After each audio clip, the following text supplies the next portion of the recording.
Ladies and gentlemen, we have yet another Saturday night's main event coming up, so we are going to take a look into that show. If you're not familiar with how these videos work, when WWE has a PLE or a Saturday night's main event coming up, we preview the show, we go through the match card, I give my thoughts and opinions on who I think is going to win, who I think is going to lose, and where the stories could go from there. And I've been debating on whether I should keep doing preview videos for Saturday night's main event because it feels like nothing big ever happens. And that hasn't always been the case. Obviously, there has been some important things to happen on a Saturday night's main event episode, but for the majority of the shows, it's pretty much felt like a side quest for Raw and SmackDown. But at the time I'm recording this, we have 4 championship matches, and with the way WWE is going right now, who knows which titles could change hands? Obviously, we know we're going to have a new champion with the World Heavyweight Championship, but there are 3 others that are on the line.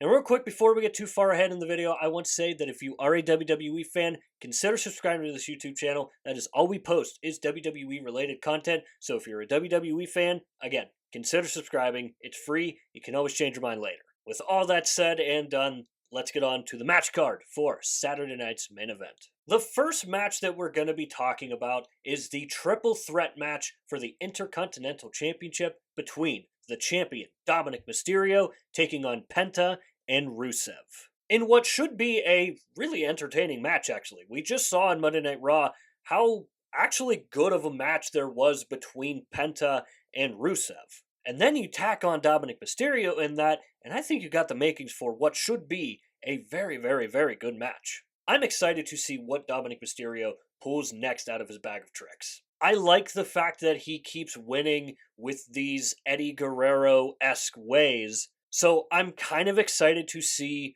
what he's able to pull out for this match. Now, what I don't like about this match is there is most likely going to be some sort of interference with El Grande Americano and his band of merry men. Now, one outlier that I do have is the possibility of Finn Balor coming in and costing Dom the match. Because obviously, we know that Dominic Mysterio has been working with El Grande Americano and the other Americanos. I don't think it's going to happen, but the fact that they are starting to tease that match and that feud once again has me thinking that we actually could get a scenario like this. Even if he doesn't necessarily cost him the title right there and then, still almost costing him the match or something along those lines to further enhance that story. Now, in saying all that, I do think Dom is going to win and retain.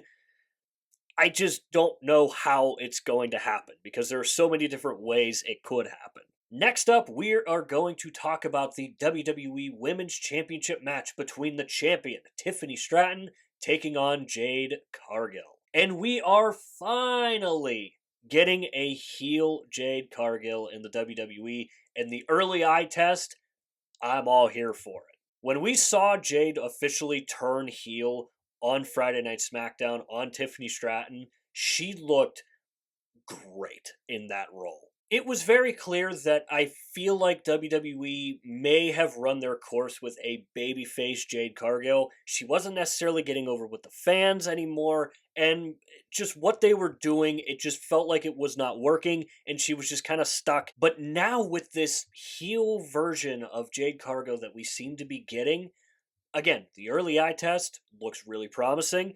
The scar that she has above her eye makes her look even that more scary. Now, here's the thing with this. If WWE wants to drive home a heel Jade Cargill, she needs to win this match. And I think that she is actually going to win this match and defeat Tiffany Stratton. And here's the thing. Tiffany Stratton is currently being played up to have the knee injury from the attack from Jade Cargill on SmackDown. So, a loss doesn't necessarily hurt her because she's hurt. So in a way, you still protect Tiffany Stratton while you elevate Jade Cargill in possibly pushing her with this heel character. Again, we know how good a heel turn can work out for specific people. Look at what we just went through with Naomi. When Naomi turned heel, that was the best version of Naomi that we have had in a very, very long time, if ever. And I do think that a similar type of situation could happen with Jade Cargill. So, because of all that, and because they're really playing up the knee injury for Tiffany Stratton, I think it protects her, and Jade Cargill picks up the win, and we start the Jade Cargill heel era off. Up next, we have the WWE Undisputed Championship between the champion, Cody Rhodes, versus Drew McIntyre. Now, stop me if you've heard me say this before. I want to see Drew McIntyre win this match. I think that it is a borderline shame that Drew McIntyre has not won a championship yet.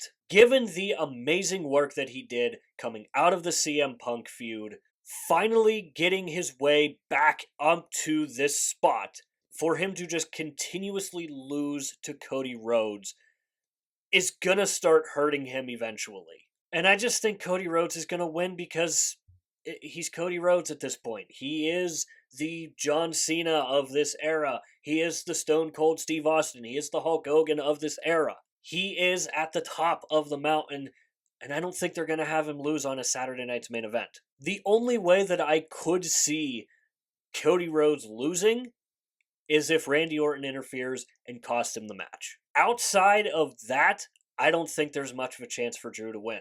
Now, I could be wrong, and I hope I'm wrong. Again, I want to see Drew win this match. But again, I just don't think they're going to have the Undisputed Championship lost on an episode of Saturday night's main event. I just don't see it happening. So that's why I have Cody Rhodes winning and retaining once again. Moving on to the WWE World Heavyweight Championship match and Jey Uso taking on CM Punk. And I feel like this match has gotten a lot more attention than what we had with Cody versus Drew. And obviously, when you take a look at this match on paper and you really do a deep dive into how we got here, it really shouldn't be that big of a surprise that this match has been getting more attention. Now, kind of similar to what I was saying about Drew McIntyre and how I want to see him win this match against Cody Rhodes, the same can be said for CM Punk. I want to see CM Punk win this match. I think CM Punk deserves it. I think the fans deserve it. Because the fans want to see CM Punk win. But here's the thing about that. They're clearly telling a bigger story with Jey Uso right now. The story about Jey Uso slowly turning into Roman 2.0. And for that to happen, and for that story to continue to work, Jey Uso needs to win this championship. He has to, because Roman Reigns was synonymous with carrying titles in the WWE. Jey Uso, if they want to keep pushing that story and him becoming Roman Reigns, he's got to win a title. So as much as I don't want to see another run with Jey Uso as the World Heavyweight Champion, I want to see CM Punk win. But I think Jey needs to win for that story to continue the way it is. So those are my predictions, and this is where I want to hear from you guys. What do you think about my predictions? And let me know who you think is going to win, who you think is going to lose. As always, let me know that stuff down below in the comments, and while you're down there, swing by the description and click the Linktree link. That is the only link in bio for a reason, and that is because it'll take you to all of the social media platforms for this channel, and I do suggest going and checking out our X page. Besides YouTube, I am most active over on X. We do updates for Monday Night Raw, Friday Night SmackDown, and the PLEs. Another place you can go and find us on is TikTok. I finally got around to making a TikTok page. Right now, since we are very early into that page's existence, the only type of content that goes up there right now is just clips from these videos, and it's just another place for me to post when I upload a video to YouTube. But I am slowly starting to do more of the WWE-related things that takes place over on TikTok. So if you're scrolling on your phone one day and you come across one of those videos, drop it a like, drop it a follow, show it some love. That would really, really mean a lot to me. So with all that said and done, that is going to do it for this video here. I hope you enjoyed the video. If you did enjoy it, hit the like button. If you really enjoyed it, hit the subscribe button. Both are free and both really, really help out the channel a lot. And of course, if you have made it to this point of the video, I want to say thank you very, very much for taking the time out of your busy day to watch these videos here, because it just genuinely means the world to me. And as always, stay tuned for more WWE content coming in the future. We'll see you next time.